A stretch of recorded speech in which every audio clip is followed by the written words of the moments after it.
On va s'intéresser ici à une première application de l'exponentielle complexe en géométrie avec l'étude d'un triangle.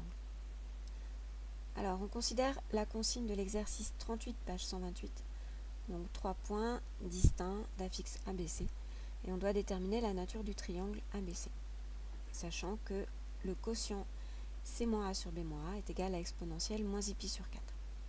Analysons la consigne. On veut savoir si notre triangle est isocèle, ou bien rectangle, ou bien équilatéral. Ce sont les trois types de triangles particuliers. Pour démontrer qu'on a un tel triangle, on va se baser sur des mesures de longueur et des mesures d'angle. Notre donnée, donc quotient C- sur B- est égal à exponentielle moins I sur 4. Alors où est-ce qu'on a une longueur ici? Le module de notre exponentielle complexe vaut 1. Et une mesure de l'argument de notre exponentielle complexe, ici, c'est moins pi sur 4. Donc on va exploiter ça dans notre réponse.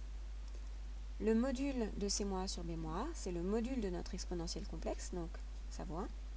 Or, c'est aussi égal au quotient des longueurs AC sur AB. Donc AC est égal à AB, et on a un triangle isocèle en A. Concernant les angles, argument de C- sur B-, c'est l'argument de l'exponentielle complexe. Une mesure en est moins pi sur 4, donc modulo de pi.